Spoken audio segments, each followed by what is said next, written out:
എല്ലാ കാർട്ടൂൺ പ്രേമികൾക്കും വരുന്ന വഴി എന്ന ഈ കാർട്ടൂൺ പങ്ക്തിയിലേക്ക് സ്നേഹപൂർവ്വമായ സ്വാഗതം. നമ്മുടെ വയനാട്ടിലെ ഈ ദുരന്തപൂർണമായ മണ്ണിടിച്ചിലിനെ തുടർന്ന് ഇപ്പോൾ ഉണ്ടായിരിക്കുന്ന ഒരു മലയാളികൾ പൊതുവെ ചർച്ച ചെയ്യുന്ന ഒരു സംഭവമാണ് നമ്മുടെ മുല്ലപ്പെരിയാർ അണക്കെട്ടിനെ പറ്റി. മുല്ലപ്പെരിയാർ അണക്കെട്ട് ഏത് നിമിഷവും തകരുമെന്ന് ഒരു കൂട്ടർ പറയുമ്പോൾ, അത് ഒരു ജലബോംബാണെന്ന് ഒരു കൂട്ടർ വാദിക്കുമ്പോൾ അതിന് കുഴപ്പമില്ല, അത് കുറച്ച് നാളുകൂടെയൊക്കെ പിടിച്ചു നിൽക്കുമെന്ന് വാദിക്കുന്നത് മറ്റൊരു കൂട്ടർ. എന്നാൽ ഈ മുല്ലപ്പെരിയാർ തകർന്നു കഴിഞ്ഞാൽ കേരളത്തിൻ്റെ മുക്കാൽ ഭാഗവും അല്ലെങ്കിൽ മുഴുവനോളം തന്നെ കടലിൽ പോയി ലയിക്കും എന്ന് ശാസ്ത്രീയമായി അഭിപ്രായപ്പെടുന്നവരുണ്ട്. എന്തൊക്കെയായാലും നമുക്ക് ഈ മുല്ലപ്പെരിയാർ ഡാമിനെ പറ്റി ഒരു കാർട്ടൂണാണെന്ന് വരയ്ക്കുന്നത്. നമ്മുടെ മലയാളികളുടെ പൊതുവെയുള്ള ഒരു ആശങ്കയാണ് ഇതിനകത്തുനിന്ന് നമ്മളിത് പങ്കുവയ്ക്കുന്നത്.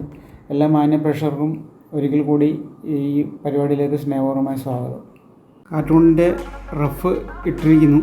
റഫാണ് ഈ കാണുന്നത്. കേരളത്തിൻ്റെ തലയ്ക്കും മുകളിലുള്ള ഒരു ജലബോംബാണ് ഈ മുല്ലപ്പെരിയാർ എന്ന് പറയുന്നത്. അപ്പോൾ കേരളം എന്ന് പറയുന്ന നാട് ഈ കടലിൽ നിന്ന് പരശുരാമൻ മഴവെറിഞ്ഞ് ഉണ്ടാക്കിയതാണെന്നൊരു ഐതിഹ്യമുണ്ട്. അതുപ്രകാരം പരശുരാമൻ അത്ഭുതപ്പെട്ട് നിൽക്കുകയാണ്. അതായത് കടലിൽ നിന്ന് വീണ്ടെടുത്തത് തിരിച്ച് കടലിലോട്ട് തന്നെ പോകുമെന്ന് അതിശയപ്പെട്ട് നിൽക്കുന്ന പരശുരാമനാണ് നമ്മൾ ഈ സൈഡിൽ കാണുന്നത്.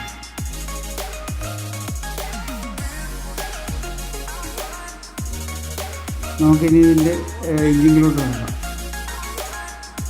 നമുക്ക് ആദ്യം ഈ പരശുരാമനെ തന്നെ വരിക.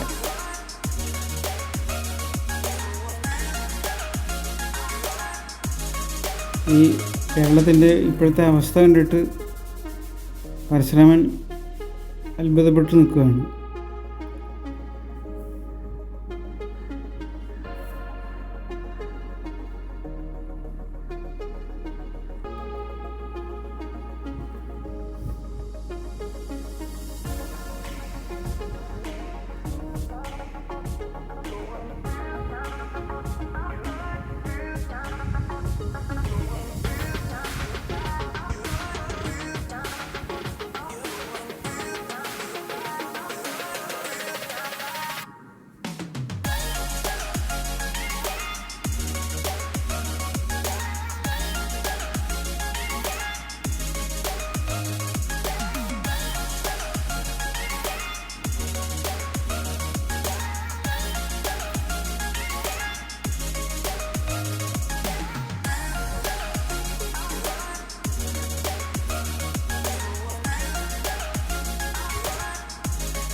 പരശുരാമൻ മഴകുറഞ്ഞ് നേടിയതാണ് കേരളമെന്നൊക്കെ പുതിയ തലമുറയോടോ അല്ലെങ്കിൽ പുരോഗമനക്കാരോടോ ഒന്നും പറയാൻ പറ്റത്തില്ല. ഇത് ഒരു മിത്താണ്, പഴയകാല ഒരു കഥയാണ്. ഹിന്ദു പുരാണത്തിലെ കഥയനുസരിച്ചാണ് പരശുരാമൻ മഴകുറഞ്ഞ് കേരളം സൃഷ്ടിച്ചു എന്നുള്ള കഥ. ആ മിത്ത് അല്ലെങ്കിൽ പുരാണ കഥ പറഞ്ഞതേ ഉള്ളൂ. അത്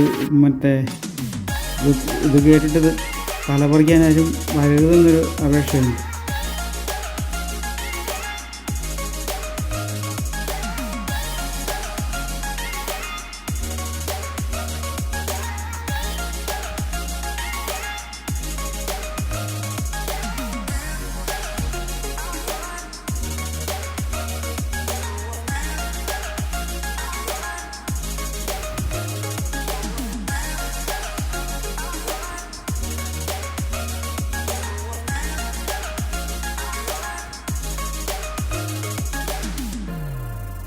ഇനി നമുക്ക് കേരളത്തിനെ സൃഷ്ടിക്കാം.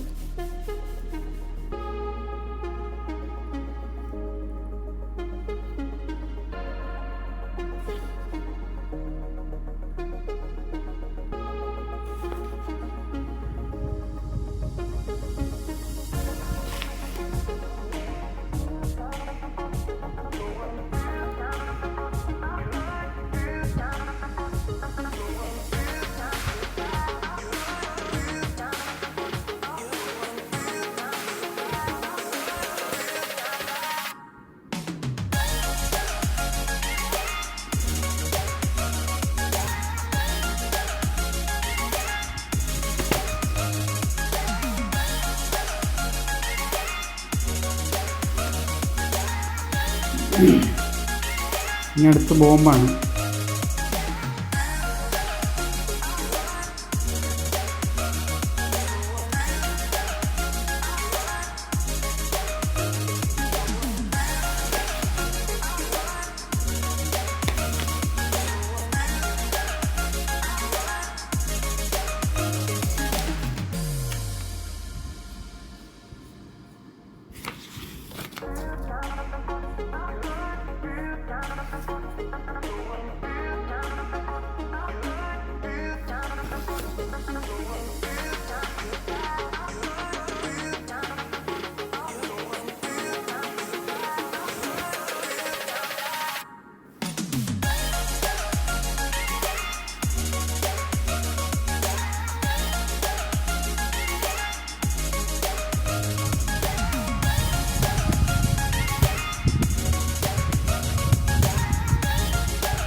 കാർട്ടൂണിൻ്റെ ഫൈനൽ ആയിട്ടുണ്ട്.